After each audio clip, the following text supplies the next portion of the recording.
And I thought, oh, it sounds like Glastonbury without the rain. You belong here and you participate. You're not the weirdest kid in the classroom. There's always somebody there who's thought up something you never even considered. You're there to breathe art. You're here to celebrate. On Saturday night, we'll burn the man. As the procession starts, the circle forms and the man ignites, and the fire dancers, about 800 of them, all perform in front of the man.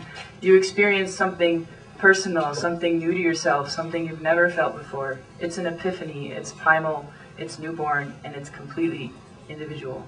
I read in my research that in fact Larry Hardy refuses to admit that in fact the Burning Man has any relationship to the Wicker Man. Of course, that's completely rubbish, because we have been burning things in a celebratory or sacrificial way since time immemorial. We love a good fire when it comes to sort of cleansing things or blessing things, or in fact changing the way we look at things. One of them who had gone from the first one said it was suddenly a gavotte of naked painted people on ecstasy. And I know, again, I had no means by which to judge it, but I decided that if I were going to go, I was not going to be one of these people who read an article and decided they wanted to go to Burning Man. I wanted to participate. The thing that was really interesting to me about it was Burning Man is a 6-day event that happens in the desert, but there's a whole message board community that exists to kind of keep everybody connected throughout the year. Camps is like a group of people camp together and under some common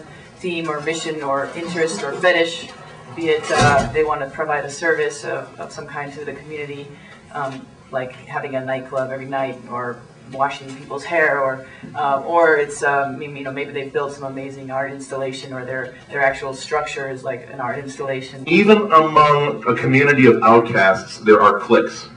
And I'm increasingly surprised by the fact that if you call yourself a hippie, or even if you smell, I was about to say smell like a hippie, I mean the overall sense that there's something, I screwed it up.